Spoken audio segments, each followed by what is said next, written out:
Guys, panoorin nyo hanggang matapos ang videong ito. Tiyak at siguradong may matutunan tayo.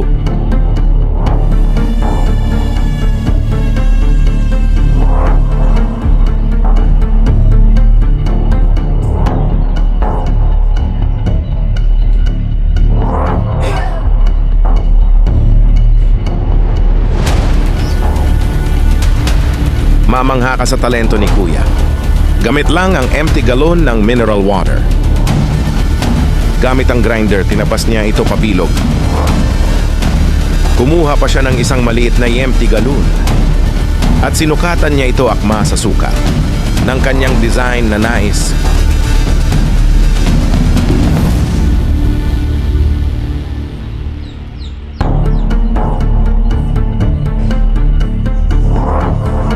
At pagkatapos isinukat muling tinabas ang empty galon.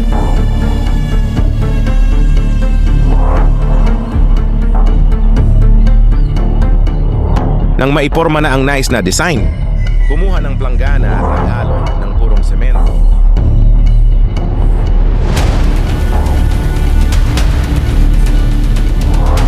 Unti-unting nilagay na ang semento sa nakaporma ng design.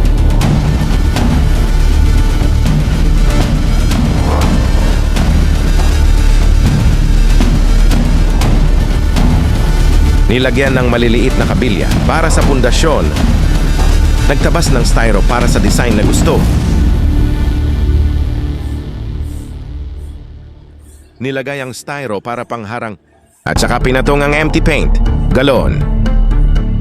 Muling nilagay ang semento ng palibot paikot.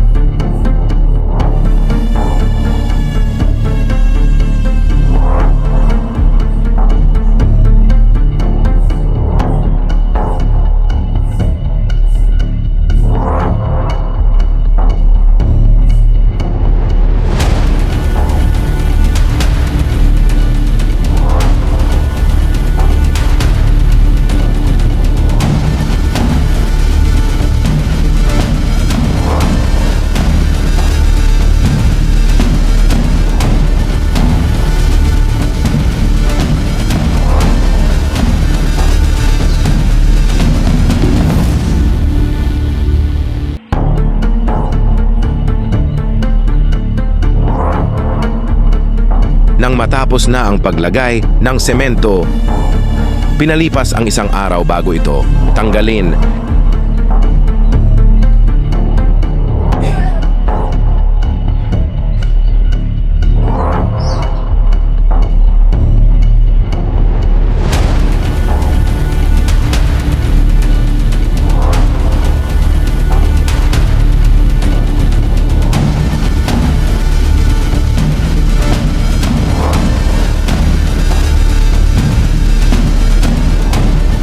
Ito na ang kinalabasan ng ganda.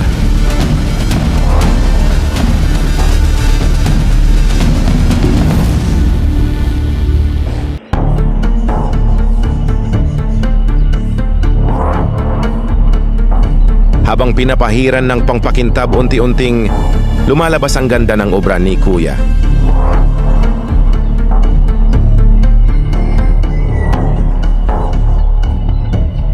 Hay na pwedeng magluto ng kahit anong nakakatipid ka pa.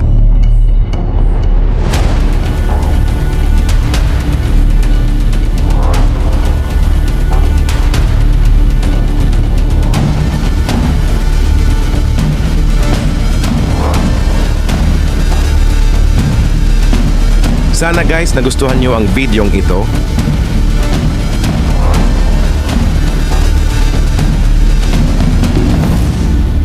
Please follow, like, and subscribe. Salamat. Bottle, Abi, Blood.